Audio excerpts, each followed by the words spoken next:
Nós precisamos crer que Deus já nos ama e que tudo o que viermos fazer tem que ser uma resposta de gratidão ao amor de Deus. E que quando nós cremos, nós vamos realizar as obras do Pai. O grande problema da nossa vida, e eu diria que o pecado número 1 da igreja, é a incapacidade de crer no que Cristo fez. E por que nós não cremos no que Cristo fez? E não confiamos na obra plena de Cristo? E não confiamos de que aquilo que Cristo fez foi cabal e definitivo? Nós ficamos doidos querendo fazer coisas para Deus. E a gente tenta fazer e se movimenta. E o resultado é que cada vez mais estamos olhando para nós mesmos. E nós não estamos admirados com o que Cristo fez por nós. Nós não estamos apaixonados pela cruz. Nós estamos apaixonados pelas nossas realizações. Nós não estamos impressionados com o que Deus fez através de Jesus. Nós estamos impressionados com aquilo que a gente faz para Ele. Tiramos os olhos de Jesus e olhamos para nós mais uma vez. E o resultado é cansaço, é frustração. E quem vive desse modo nunca vai conseguir entender o que Deus está nos convidando a fazer. O que é que nós vamos fazer para realizar as obras do Pai? O que é que nós fazemos para agradar a Deus? Confie em Cristo. Aqui nessa igreja, algum tempo atrás, eu estava conversando com um homem recém-convertido. Ele era muito simples. E eu queria checar a fé dele e as convicções dele. E eu perguntei, ele disse para mim, eu entreguei minha vida a Jesus há uns 2 meses atrás. Eu estava numa reunião e entreguei minha vida a Jesus. E eu perguntei para ele, por que você sabe que você entregou sua vida a Jesus? E ele me deu uma das respostas mais bonitas que eu já pude ouvir na minha vida. Ele disse, eu aprendi que Jesus Cristo fez uma obra completa e plena para mim, e que eu posso descansar nessa obra que Ele fez para mim. Eu aprendi que meu pecado foi todo levado sobre Ele, que Jesus morreu em meu lugar. Não há nada mais a ser feito a não ser uma resposta de amor. Foi exatamente o que Ele falou para mim. E eu disse, puxa, eu gostaria tanto que os membros da minha igreja pudessem dizer exatamente isso. Jesus fez tudo por mim. Por que você faz então para Deus? Se você não pode fazer nada para Deus, para agradar a Deus, por que você faz para Deus? Sabe por quê, meus queridos? É que o princípio ativo da vida cristã é a fé. O ponto de partida para o seu desenvolvimento na vida cristã é a fé. Quando você confia em Deus, e em tudo o que Ele fez por você, a sua resposta será sempre uma resposta de amor. Quem crê em Cristo completamente, quem entendeu o que Cristo fez, o que Deus fez por você lá naquela cruz, nunca vai deixar de emitir uma resposta de amor. Nunca. E isso é absolutamente escandaloso para nós religiosos, que queremos sempre fazer. É o que a gente fala do modus operandi, do sistema operacional que nós temos dentro de nós. Quando nós abrimos o nosso computador, nós temos um sistema operacional funcionando ali. Microsoft Word, Windows. E quando você abre, ele vai dizendo que ele já está programado para aquilo ali. Quando você abre essa caixinha de Pandora da sua fé, sabe qual é o modus operacional seu? O seu modus operandi é a lei. E você diz, agora eu vou fazer e Deus vai gostar de mim. Você não entendeu ainda que Deus já fez tudo. Deus já ama você. Que Deus comprou você com um preço muito caro naquela cruz.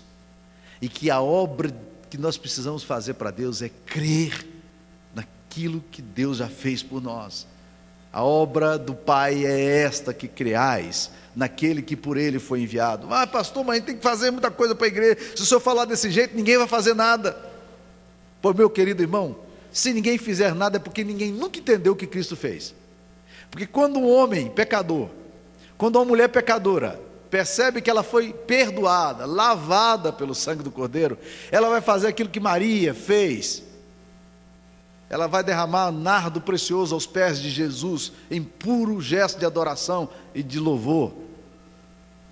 Porque quem entende que foi perdoado de uma forma tão maravilhosa, não pode ter outra resposta na sua vida a não ser a resposta de gratidão.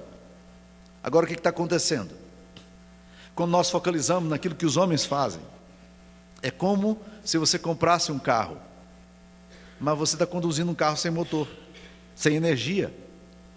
Você não tem o poder de Deus dentro de você. E você fica cansado de tanto empurrar o carro da sua fé cristã. Somos incrédulos, perdemos a alegria, vivemos em fofocas e maus pensamentos diante de outras pessoas, somos tomados por luxúria, por avareza, porque nós não cremos no Evangelho, e o seu poder operacional, que é a fé, não tem funcionado em nossa vida. O fundamento nosso é a fé. Quando nós cremos em Cristo, nós começamos a agir em direção a isso. Um grande puritano chamado John Owen disse o seguinte: nossa luta em viver a vida cristã não é fazer, mas crer. Pense nisso. Qual é o seu grande problema? Nosso grande problema é crer na capacitação e deixarmos de confiar em nós, na capacitação de Deus. A grande questão é: onde é que eu posso obter poder para obedecer a Cristo? Não apenas como obedecer, mas como encontrar poder para obedecer. Este poder está naquele que tem a capacidade de remover as montanhas. E quando nós cremos, isso tudo vai acontecer. Nós removemos montanhas, atravessamos mares, perdoamos nossos inimigos, porque a única força capaz de vencer nosso desânimo e nos capacitar a viver para agradar a Deus é a fé. A fé é o princípio ativo da vida cristã. E nós precisamos entender isso. O que faremos para realizar as obras de Deus? A obra de Deus é essa: que vocês creiam naquilo que Deus fez por vocês. Esse é o grande desafio, porque fé é a mais alta forma de dependência de Deus. Fé é simplesmente um pecador olhando para Cristo. E essa capacidade de olhar para a sua obra redentora é o instrumento da nossa mudança. Eu quero concluir dizendo o seguinte: nós em geral não olhamos para Cristo.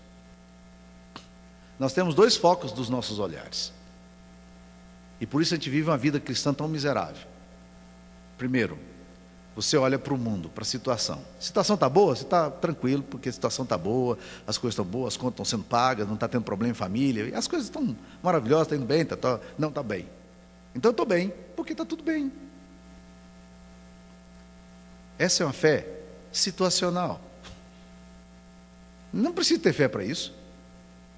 Você depende das circunstâncias. Você vive ao favor das circunstâncias.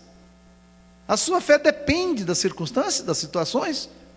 Quando você olha para fora, meus queridos, é assim que acontece conosco. Ou então você olha para dentro. Você olha para dentro de você. Aí você começa a perceber a sua miséria, a sua tendência à depressão, a sua tendência a ser fofoqueiro ou fofoqueira, a sua tendência ao desânimo, a sua tendência a viver uma vidinha pobre, miserável. E você começa a olhar para você e diz: não tem jeito comigo mesmo, não. Eu não consigo fazer esse negócio de vida de crente, não aguento. Eu já vi muita gente falando isso: pastor, não consigo. Para onde você está olhando agora? Você está olhando para dentro. Esse pocinho complexo, esse sistema altamente complicado do seu inconsciente, que você nem sabe por onde anda. A Bíblia diz que águas profundas é o coração do homem. Da mulher pior ainda, né? Você está olhando para dentro do seu coração. Você está querendo encontrar o que dentro do seu coração? Olha para fora, a situação ruim. Olha para o coração. E aí? Você vai olhar para onde? Os puritanos diziam uma coisa muito interessante sobre isso. Ele diz: cada vez que você olhar para dentro de você, olhe 10 vezes para a cruz de Cristo. Você entendeu o que Cristo fez por você? Você já entendeu o amor de Deus por você? Você já entendeu que Ele ama você? Então responda a esse amor.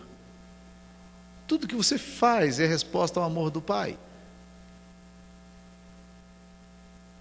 As pessoas chegam para Jesus e falam: o que é que faremos para realizar as obras de Deus? Para agradar a Deus.